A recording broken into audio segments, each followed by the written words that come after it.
इतिहास के पन्नों में ऐसी कई दर्दनाक घटनाएं दर्ज है जिसने इंसानियत और समाज दोनों को ना सिर्फ शर्मसार किया बल्कि ऐसा जख्म दिया जिसके निशान आज भी मिलते हैं। कश्मीर से अल्पसंख्यक हिंदू पंडितों का पलायन, उनकी दुर्दशा ऐसी ही एक सच्ची त्रासदी है। द कश्मीर फाइल्स एक ऐसी फिल्म है जो आपको भावनात्मक रूप से जगाती है। यह 1990 के दशक की कश्मीरी घाटी को दिखाती है, कश्मीरी पंडितों पर आतंकियों के जुल्म को दिखाती है। इस्लामिक आतंकवादियों द्वारा पंडितों को उनके घर से भगाने के लिए मजबूर किए जाने की कहानी है। जिस मिट्टी पर आपने जन्म लिया, जिस आंगन में आपका बचपन खिला, जिन गलियों में आपने अपनी जवानी काटी, उस मिट्टी, उस आंगन और उन गलियों को हमेशा के लिए छोड़ना पड़े और अपने ही देश में रिफ्यूजी की तरह ज़िंदगी बसर करनी पड़े। तो दोस्तों, सबसे पहले मैं आपको एक बात बता देता हूँ कि अगर आप इस फिल्म को थिएटर में नहीं देख पा रहे हैं तभी आप इस एक्सप्लेनेशन को देखें, वरना ये मैं दिल से चाहता हूँ कि आप इस फिल्म को थिएटर में ही जाकर देखें। इस एक्सप्लेनेशन में आपको सिर्फ स्टोरी पता चलेगी। हालांकि मैं इस एक्सप्लेनेशन को अच्छे से एक्सप्लेन करने की पूरी कोशिश करूँगा,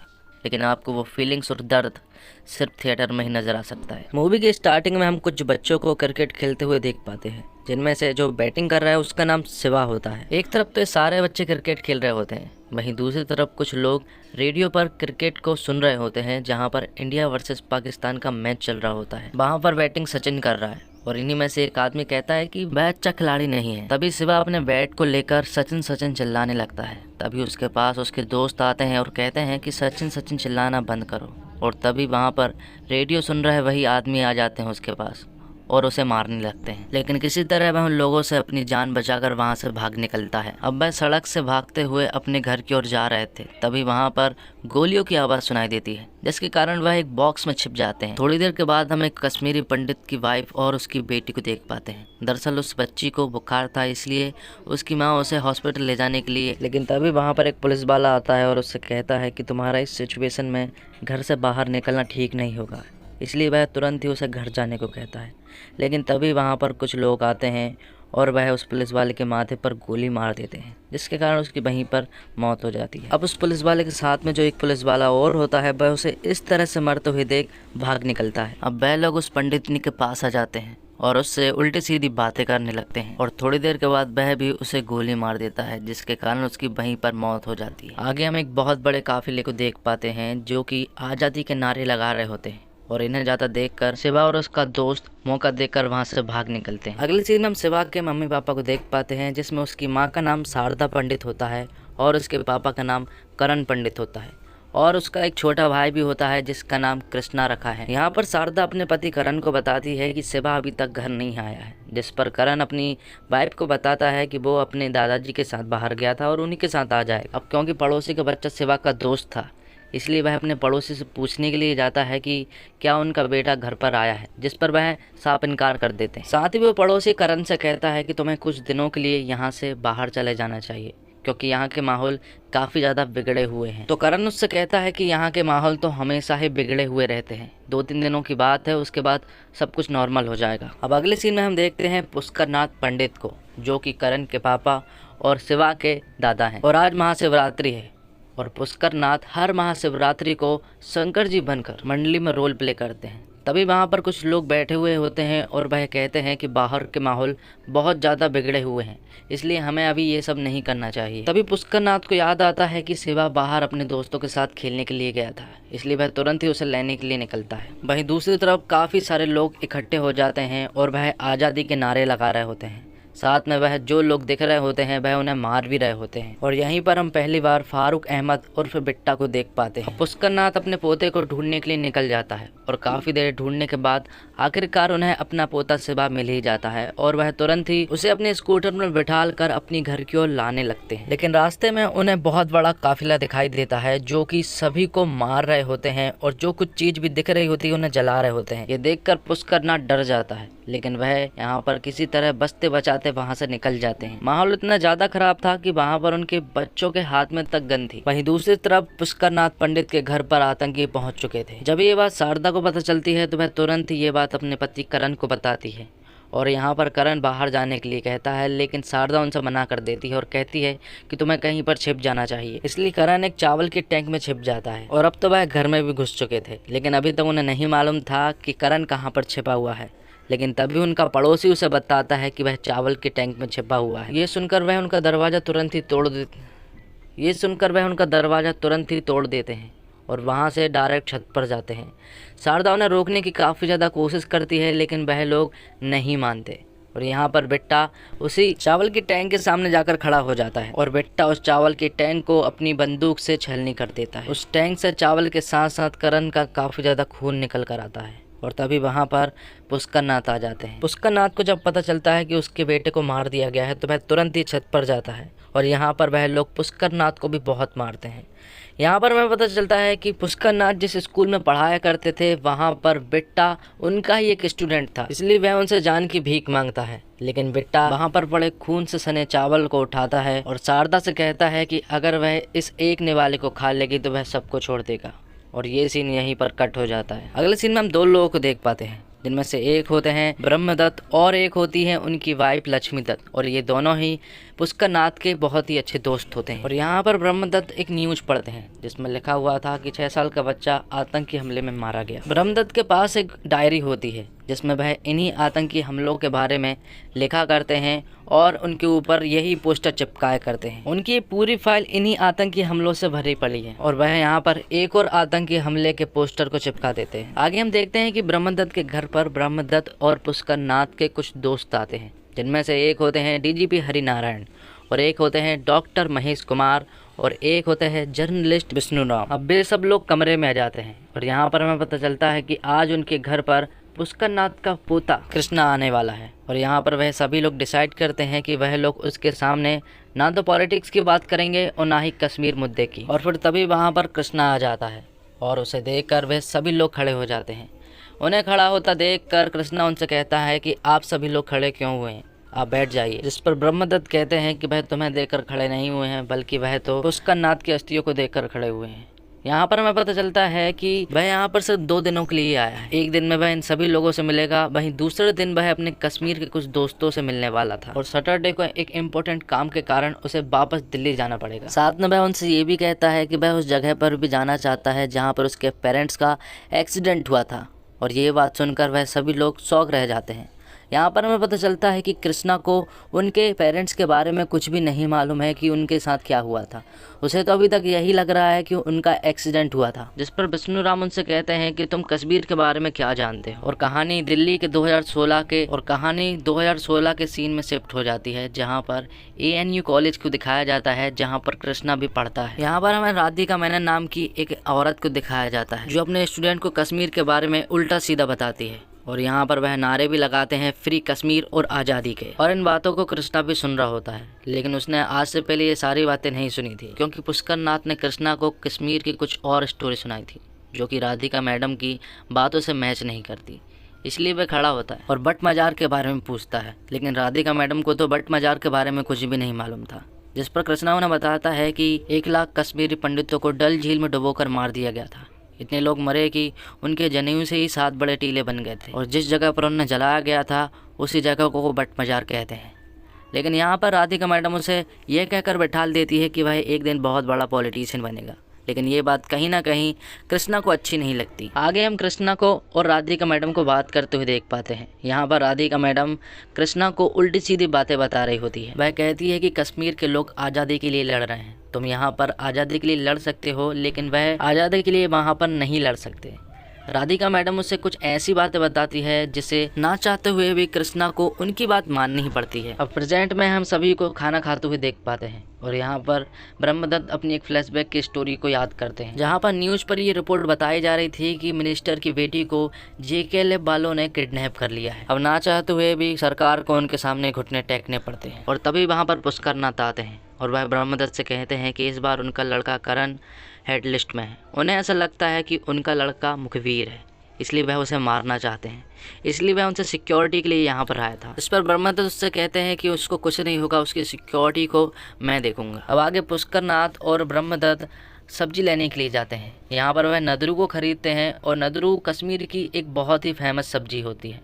यहाँ पर वह 28 रुपये किलो होती है और वह उसे 100 का नोट देता है, लेकिन वह बदले में उसे चिन्ना का नोट देता है। पुष्कर नाथ हैरान रह जाता है कि वह बदले में ये नोट क्यों दे रहा है, और जब वह उससे पूछते हैं कि वह ये नोट क्यों दे रहा है, तब वह उससे कहता है कि आप जिस मुल्क में रहोगे वहीं का नोट तो चलेगा। तो ब्रह्मदत्त उससे कहते हैं कौन सा देश, यहाँ पर सिर्फ एक ही देश है जिसका नाम है इंडिया, और वह तुरंत ही उसे अरेस्ट करवा देते हैं। अब आगे हम सभी दोस्तों को ताश खेलते हुए देख पाते हैं, जो कि सभी कश्मीर के बारे में डिस्कस भी कर रहे होते हैं। ब्रह्मदत्त बताते हैं कि सरकार भी यहाँ के हालात को कंट्रोल नहीं कर पा रही है, और तभी वहाँ पर एक पुलिस वाला आता है और वह कहता है कि जस्टिस गंगू जी को सड़कों के बीचों बीच सबके सामने मार दिया गया है। ये बात सुनकर सभी लोग शॉक्ड रह जाते हैं।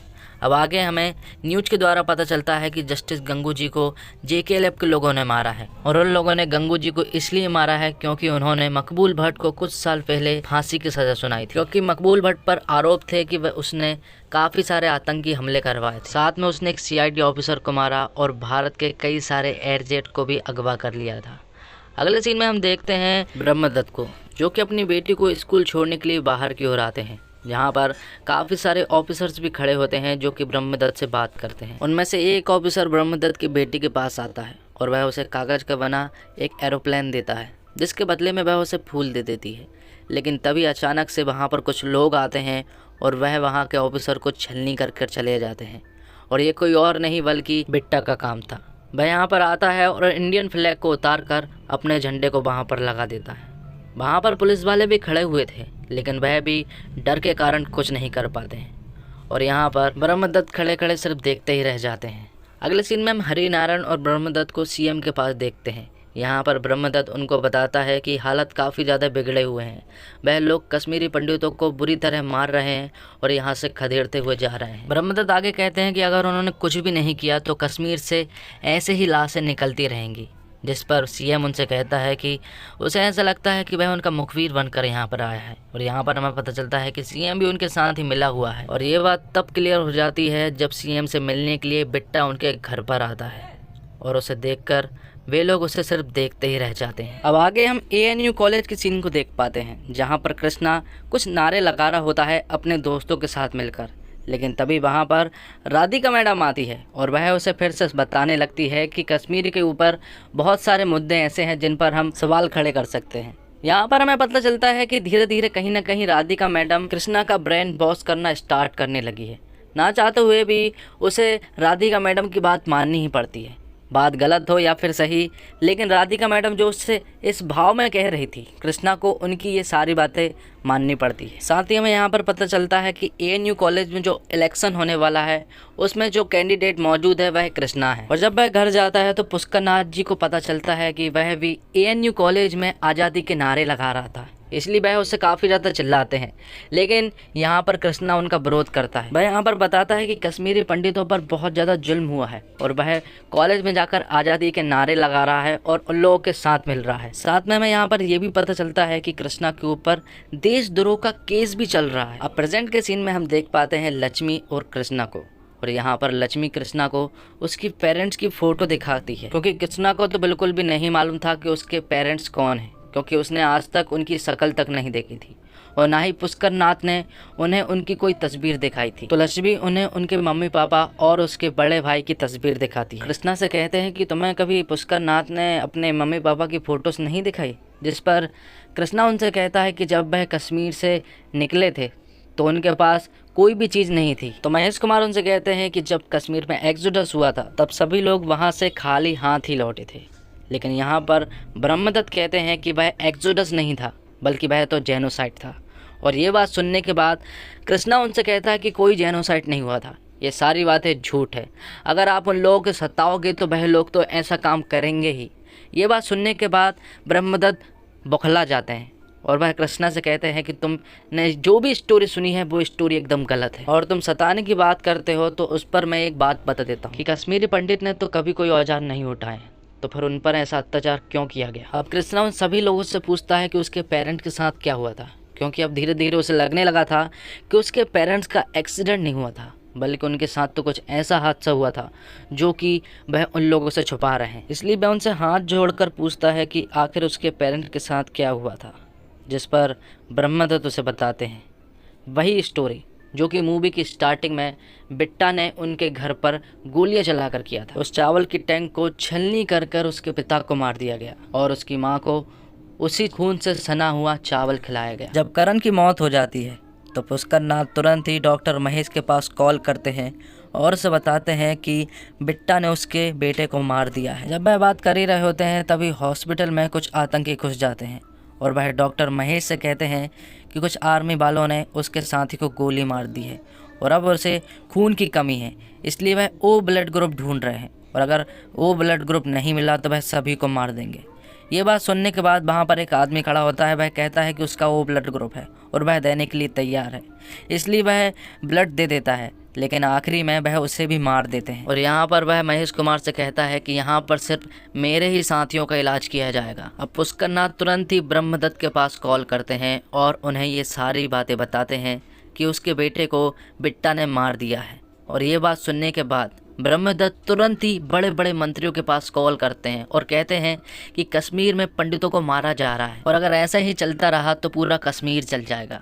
लेकिन ब्रह्मदत्त की बात वो मंत्री लोग नहीं सुनते हैं और कॉल कट कर देते हैं। अब जब ये बात पत्रकार विष्णुराम को पता चलती है तो वह तुरंत ही पुष्कर नाथ और उसके पूरे परिवार को अपनी कार में बिठालता है और एक खुफिया जगह पर ले जाता है। उसे एक ऐसी जगह मालूम है जहाँ पर वह नहीं आ सकते हैं और वह वहाँ पर आराम से रह सकते हैं। और फिर उन सभी को एक ट्रक में बिठाकर कैंप में ले जाया जाता है। जब वह रास्ते में होते हैं तो वह देखते हैं कि पेड़ों पर बहुत सारे लोगों की लाश टंगी हुई है और ये सब चीज़ें देखकर वह लोग दंग रह जाते हैं। अब प्रेजेंट में सभी लोग न्यूज़ देख रहे होते हैं तो यहाँ पर पता चलता है कि उन लोगों ने न्यूज़ को छुपाई थी और इसी बात को लेकर उन लोगों के बीच में बहस होने लगती है।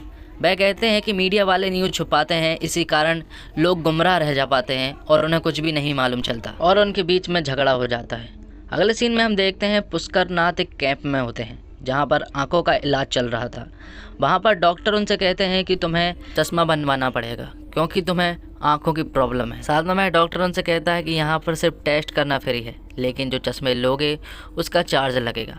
वह उनसे 2 चश्मे लेने को कहता है, या तो सस्ता वाला या फिर महंगा वाला, जिस पर पुष्कर नाथ उससे कहते हैं कि सस्ता वाला। लेकिन डॉक्टर उनसे कहते हैं कि तुम्हें डायबिटीज़ भी है, इसलिए चश्मा तुम्हें अच्छा वाला लेना चाहिए। लेकिन पुष्कर नाथ उससे कहते हैं कि उसकी सैलरी बहुत कम है, या तो वह अपने पोते को पढ़ा सकता है या फिर इस चश्मे को खरीद सकता है, इसलिए वह सस्ते वाले चश्मे लेने का डिसाइड करता है। अब ब्रह्मदत्त कैंप में होम मिनिस्टर को लेकर आता है यहाँ पर उन सभी की प्रॉब्लम को जानने के लिए। सभी लोग अपनी अपनी प्रॉब्लम्स होम मिनिस्टर को बताते हैं, लेकिन उन लोगों की बातों पर होम मिनिस्टर को कोई फ़र्क ही नहीं पड़ता। तभी वहाँ पर पुष्कर नाथ आते हैं और वह आर्टिकल 370 को हटाने की मांग करते हैं, लेकिन वह यहाँ पर भी उसकी बात को अनदेखा कर देते हैं। अगले सीन में हम देखते हैं कि शारदा अपने बेटे सेवा को स्कूल ले जाने के लिए यहाँ पर आई थी और वह मौलवी जी से कहती है कि स्कूल में साइंस क्यों नहीं पढ़ाई जाती है, लेकिन इसके बदले में मौलवी जी उससे गलत व्यवहार करने लगते हैं और उल्टी सीधी बातें करने लगते हैं, इसलिए शारदा को बिना कुछ बोले ही वहाँ से जाना पड़ता है। अगले सीन में हम देखते हैं कि पत्रकार विष्णुराम बिट्टा का इंटरव्यू ले रहा था। यहाँ पर पत्रकार उससे कुछ सवाल पूछता है। वह उससे कहता है कि उसने कई सारे निर्दोष लोगों को मारा है और काफ़ी लोग ये जानना चाहते हैं कि फारूक मलिक बिट्टा है कौन, जिस पर वह कहता है कि वह एक फ्रीडम फाइटर है। आगे विष्णुराम उससे कहता है कि तुमने कुछ ऐसे लोगों को मारा है जो कि तुम्हारे पड़ोसी थे, तुम्हारे दोस्त थे और कोई तो तुम्हारा टीचर भी था। तुम्हें इन सबको मारकर क्या मिलता है? जिस पर बिट्टा कहता है कि आज़ादी की लड़ाई में सब कुछ जायज़ है। जिस पर विष्णुराम जी उससे कहते हैं कि अगर वो तुमसे कहें कि तुम्हारे भाई को मार दो तो क्या तुम मार दोगे? जिस पर बिट्टा कहता है कि मैं मार दूंगा। जिस पर विष्णुराम जी उससे फिर से सवाल पूछते हैं कि अगर वो कहेंगे कि तुम अपनी माँ को मार दो, क्या तुम मार दोगे? जिस पर बिट्टा कहता है कि वह अपनी माँ को भी मार देगा। अब आगे हम सेवा को स्कूल में पढ़ते हुए देख पाते हैं, जहाँ पर मौलवी जी सभी को पढ़ा रहे होते हैं। वह पढ़ा रहे होते हैं कि कश्मीर के पड़ोसी मुल्क कौन कौन से हैं, पाकिस्तान, अफगानिस्तान और यहाँ तक कि वह भारत को भी पड़ोसी मुल्क बताते हैं। वह कहते हैं कि कश्मीर का पड़ोसी मुल्क भारत भी है और भारत से कश्मीर एकदम अलग है। अब स्कूल से आकर यही बात शिवा अपने दादाजी को बताता है कि वह स्कूल नहीं जाएगा क्योंकि वहाँ पर उल्टी सीधी बातें बताई जाती है जो कि उसे बिल्कुल भी अच्छी नहीं लगती है। अब आगे हम पुष्कर नाथ को देखते हैं जो कि अपनी लास्ट सांसें हॉस्पिटल में ले रहे थे, जहाँ पर कृष्णा भी मौजूद था। पुष्कर नाथ उससे कहते हैं कि वह लास्ट बार कश्मीर जाना चाहते हैं और अपने घर को देखना चाहते हैं और यहीं पर उनकी मृत्यु हो जाती है। ये बात वह तुरंत ही राधिका मैडम को बताता है और कहता है कि वह अपने दादाजी की अस्थियों को लेकर कश्मीर लेकर जाना चाहता है। राधिका मैडम उसे रोकने की कोशिश करती है, लेकिन कृष्णा उनसे कहता है कि वह शनिवार तक वापस लौट आएगा।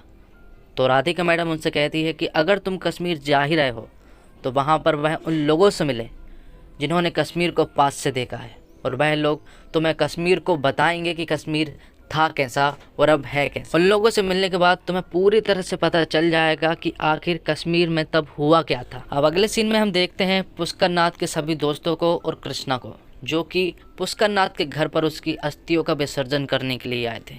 यहाँ पर सभी लोग उदास थे क्योंकि उसके घर पर उन लोगों ने कब्जा कर लिया था। वहाँ पर कई सारे उल्टे सीधे नारे लगे हुए थे और उनके घर पर उनका फ्लैग भी लगा हुआ। अब राधिका मैडम के कहने के मुताबिक कृष्णा उन लोगों से मिलने के लिए जाता है और उन्हें जो आदमी उनके पास लेकर जा रहा था वह आदमी उन्हें बताता है कि हमारे ऊपर बहुत अत्याचार हुआ है। और ये आदमी कोई और नहीं बल्कि बचपन में शिवा ने जिसके साथ क्रिकेट खेला था, ये वही आदमी है। अब कृष्णा यहाँ पर उन लोगों से मिलता है और यहाँ पर जिन लोगों से वह मिलता है उसका नाम बिट्टा है। और बिट्टा उन्हें बताता है कि हमारे ऊपर बहुत अत्याचार हुए हैं, हम लोगों ने जो कुछ भी किया सब कुछ सोच समझ के किया, लेकिन हमने कभी भी पंडितों के साथ गलत नहीं किया है। यहाँ पर कृष्णा उनसे कहता है कि जिन फैमिलियों को मारा गया है उन फैमिली में से एक फैमिली उसकी भी थी, जिस पर बिट्टा उससे कहता है कि आज मैं तुम्हें बताता हूँ कि तुम्हारी फैमिली को किसने मारा।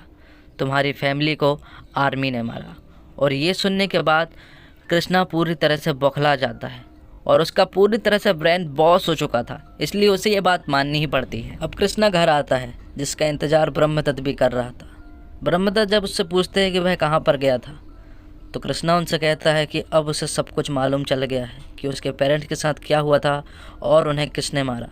और वह उन्हें सारी बातें जब बताता है तो ब्रह्मदत्त उनसे कहता है कि तुम्हारा ब्रेन बॉस हो चुका है। और वो नहीं चाहता था कि वो सभी चीज़ जाने, लेकिन ना चाहते हुए भी उसे अब सब कुछ बताना ही होगा। यहाँ पर वह कश्मीर की किलिंग्स फाइल निकालता है और उन सभी लोगों के बारे में बताता है और इन्हीं लोगों में उसके घर वाले भी मौजूद थे। वह देखता है कि कई सारे लोगों का यहाँ पर कत्लेआम हुआ है और उन लोगों में उसकी फैमिली भी मौजूद थी। ये सुनने के बाद वह पूरी तरह से इमोशनल हो जाता है और वह समझ जाता है कि ब्रह्मदत्त एकदम सच बोल रहे हैं। ब्रह्मदत्त उसे हौसला देते हैं और अच्छी अच्छी बातें भी बताते हैं। अब प्रेजेंट का सीन दिखाया जाता है जहाँ पर राधिका मैडम सभी को आज़ादी की लड़ाई लड़ने के लिए अग्रसर कर रही थी और सभी कॉलेज के स्टूडेंट भी आज़ादी के नारे लगा रहे थे। वहाँ पर कृष्णा भी आ चुका था। तो राधिका मैडम सबसे कहती है कि कश्मीर क्या है और कश्मीर कैसा है ये सब कृष्णा बताएगा। कृष्णा उन्हें बताता है कि उसने कश्मीर में देखा एक खुला आसमान जहाँ पर एक ऋषि आते हैं और सालों तक बैठकर उस जन्नत में तपस्या करते हैं। और तपस्या मतलब रिसर्च। वह यहाँ पर सालों तक रिसर्च करते हैं और तपस्या करते हैं ताकि यहाँ से ज्ञान की गंगा बह सके। और उन ऋषि का नाम था ऋषि कश्यप और उन्हीं के नाम पर इस जन्नत का नाम रखा गया कश्मीर। आगे वह कहता है कि केरल से शंकराचार्य पैदल चलकर जन्नत पहुँचे यानी कि कश्मीर में। वहाँ जाकर उन्होंने सालों तक तपस्या की क्योंकि जो ज्ञान वहाँ मिल सकता है वह ज्ञान कहीं भी नहीं मिल सकता है, क्योंकि जिस फिलॉसफी पर वह रिसर्च कर रहे थे वह सिर्फ जन्नत में ही मिल सकता है यानी कि कश्मीर में। वह कहता है कि हम अच्छे एजुकेशन के लिए फ़ॉरेन जाते हैं और अच्छी पढ़ाई करते हैं, लेकिन भारत में अच्छे दिमाग वाले कोने कोने से निकलकर कश्मीर जाकर तपस्या करते हैं ताकि वहाँ पर वह पंडित बन सके। पंडित यानी कि PhD। कश्मीर में बैठकर यहाँ के ज्ञानियों ने क्या क्या लिखा उन सभी लोगों के बारे में वह बताता है। वह कहता है कि जिस टीवी, जिस मूवीज़, जिस वेब सीरीज़ को हम टीवी या फिर नेटफ्लिक्स पर देखते हैं, उस ड्रामा के नाटक की जो मोरल साइंस होती है, जिसे पांचवा वेद भी कहा गया है, उसे भरतपुरी ने कश्मीर में ही लिखा था। वह कहता है कि इन्हीं हजारों लाखों पंडितों ने मिलकर कश्मीर के इतिहास को जन्नत बना दिया। कुछ स्टूडेंट होते हैं जो उसे रोकने की कोशिश करते हैं और कहते हैं कि ये झूठ है, जिस पर कृष्णा उनसे कहते हैं कि यहाँ से ये सब झूठ है क्योंकि ये सब हमें स्कूल में नहीं पढ़ा गया, ना ही तो कॉलेज में, ना ही किसी यूनिवर्सिटी में। वो कहता है कि ये सब झूठ है तो फिर बुद्धिस्ट कश्मीर क्यों आए? ये आज का वॉर, ये नॉलेज का वॉर आज से चलता नहीं आ रहा है बल्कि ये तो सदियों से चलता आ रहा है। वो बोलता है कि अगर ये सब झूठ होता तो वह इस्लामिक को कश्मीर आने ही नहीं देते, क्योंकि वह जानते थे कि अगर उन्होंने कश्मीर पर कब्जा कर लिया तो उन्होंने समझ लो ज्ञान पर कब्जा कर लिया, क्योंकि कश्मीर ज्ञान का केंद्र था और अगर एक बार ज्ञान पर कब्जा कर लिया तो वह पूरी दुनिया पर कब्जा कर सकते हैं। लेकिन वो सब कुछ पर कब्जा कर सकते हैं, लेकिन वो पंडितों की सोच और उनके ज्ञान पर कभी भी ज़िंदगी में कब्जा नहीं कर सकते। तब एक नया सिलसिला चालू हुआ इन्हें कन्वर्ट करने का। जो कश्मीर वहाँ से यहाँ पर सिर्फ रहने के लिए आए थे, आज वह कश्मीर पर ही कब्जा करने लगे। उन लोगों ने उनको कन्वर्ट करना स्टार्ट किया और जो लोग नहीं माने उन्हें पैरों तले रौंद दिया। वहाँ पर एक स्टूडेंट फिर से खड़ा होता है और कहता है कि ये सब झूठ है, जिस पर कृष्णा उनसे कहते हैं कि ये सब झूठ हो ही नहीं सकता, क्योंकि जो सब मैं बोल रहा हूँ ये सब कुछ शमसुद्दीन की बायोग्राफी में लिखा है और ये सब कुछ इराकी के कहने पर किया। इराकी को नहीं जानते? इंडिया की टॉप मोस्ट यूनिवर्सिटी में पढ़ते हो लेकिन इराकी के बारे में नहीं जानते। कैसे जानोगे? क्योंकि हमें तो ये सब कुछ कभी पढ़ा ही नहीं गया। तो अब सुनो, इराकी और मूसा रहमान के कहने पर हजारों और लाखों पंडितों को बुलाया जाता और उन्हें मारा जाता, उनसे कलमा पढ़वाया जाता और उन्हें बहुत ही गंदी मौत दी जाती थी। वह कहता है कि कश्मीर का सच इतना ज़्यादा सच है कि हमें झूठ ही लगता है, लेकिन इस बात पर भी वह विरोध करते हुए कहते हैं कि ये सब झूठ है। लेकिन एक लड़का खड़ा होता है और कहता है कि मुझे उसकी बात सुनना है, और देखते देखते वह सभी लोग कहने लगते हैं कि मुझे भी कृष्णा की बातों को सुनना है। वह कहता है कि तब भी जेनोसाइड हुआ था और अब भी जेनोसाइड ही होता जा रहा है, क्योंकि हमने दिल और दिमाग से उन लोगों की बातों को एकदम भुला दिया है और कहीं ना कहीं हमें उन चीज़ के बारे में नॉलेज ही नहीं थी, इसलिए हमसे जो भी कुछ बोलते रहे हम उसी को मानते रहे। आगे वह राधिका मैडम से कहता है कि आपने मुझे एक बार कहा था कि हर कहानी में एक विलन होता है। तो वह कहता है कि हाँ, आपने सही कहा था, विलन होता है। विलन वो होता है जो अपने बच्चे को अपनी माँ से छीन ले, वही सबसे बड़ा विलन होता है। कहा जाता है जिस ज़मीन से आपकी जड़ें जुड़ी होती है ना, वो आपकी माँ होती है। अब अगले सीन में हम देखते हैं कि काफ़ी सारे आर्मी सोल्जर्स जो कि कश्मीर के कैंप में घुस जाते हैं और वह वहाँ के सभी कश्मीरी पंडितों को चिल्लाकर कहते हैं कि वह उन्हें बचाने के लिए आए हैं, इसलिए वह सभी लोग अपने अपने घर से बाहर निकल जाए। वह सभी लोग ऐसा ही करते हैं, वह सभी लोग कैंप से बाहर आ जाते हैं और सभी लोग इकट्ठे हो जाते हैं। लेकिन तभी पुष्कर नाथ सभी से कहते हैं कि ये कोई आर्मी सोल्जर्स नहीं है, ये तो आतंकवादी हैं, क्योंकि उनमें से एक बिट्टा भी था। वह पुष्कर नाथ को चुप करा देते हैं, जिसके बाद वह शारदा को पकड़ते हैं और उसके सारे कपड़े उतार देते हैं। ये सीन जब आप टॉकीज में देखेंगे तो आप यकीन मानो आपके रोंगटे खड़े हो जाएंगे, आपकी आंखों से आंसू अपने आप बहना स्टार्ट हो जाएंगे। जब बिट्टा ये सारी हरकत शारदा के साथ कर रहा था तब ये सारी चीज़ें उसका बेटा शिवा भी देख रहा था, लेकिन वह ना चाहते हुए भी कुछ नहीं कर सकता था। यहाँ पर वह लोग उसे एक जगह पर लिटाते हैं और ड्रिल मशीन से बीच में से काट देते हैं। मूवी के लास्ट सीन में सभी की गिनती की जाती है, सभी को लाइन कतार खड़ा कर दिया जाता है और उन सभी को एक एक करके बेरहमी से गोली मार दी जाती है।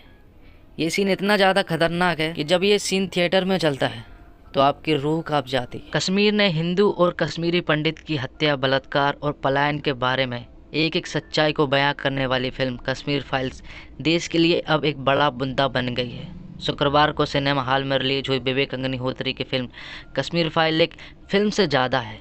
यह एक ऐसा मुद्दा है जिसे सुनकर या पढ़कर कश्मीरी हिंदुओं के दर्द को समझा नहीं जा सकता था। विवेक अग्निहोत्री ने क्रूर समुदाय और जिहादी मानसिकता वाले लोगों के दरिंदगी से भरे चेहरे को देश की आवाम के सामने पेश करने की हिम्मत दिखाई है, जो कि उन्होंने बिल्कुल सही किया। यह फिल्म नहीं है, कोई फिक्सन नहीं, ना ही कोई ड्रामा है। यह एक कड़वी सच्चाई है जिसे लोगों को ना चाहते हुए भी स्वीकार करना ही होगा। फिल्म देखने के बाद दर्शकों की आंखें भर आई। लोगों ने फिल्म देखने के बाद डायरेक्टर के पैर छुए, दर्शक फुट फुट कर रोए। जाहिर है फिल्म की एंडिंग बॉलीवुड की कमर्शियल फिल्म की तरह खुश करने वाली नहीं है, क्योंकि जिन लोगों ने जुल्म सहे हैं उनकी हैप्पी एंडिंग 32 साल बाद भी नहीं हुई है। द कश्मीर फाइल की कहानी क्या है ये तो सबको मालूम है। इतिहास के पन्नों में जिस भयावह घटना को जानबूझकर दबाने की कोशिश की गई है और दबा भी दी गई है, उसे विवेक रंजन ने फिर से उजागर करने का सफल प्रयास किया है। फिल्म देखने के बाद लोग उस दर्द, उस जुल्म सहते कश्मीर हिंदुओं की जगह खुद को महसूस करते हैं। यह फिल्म लोगों को भावना से जोड़ती है। तो दोस्तों, उम्मीद करता हूँ आपको ये वीडियो पसंद आई होगी।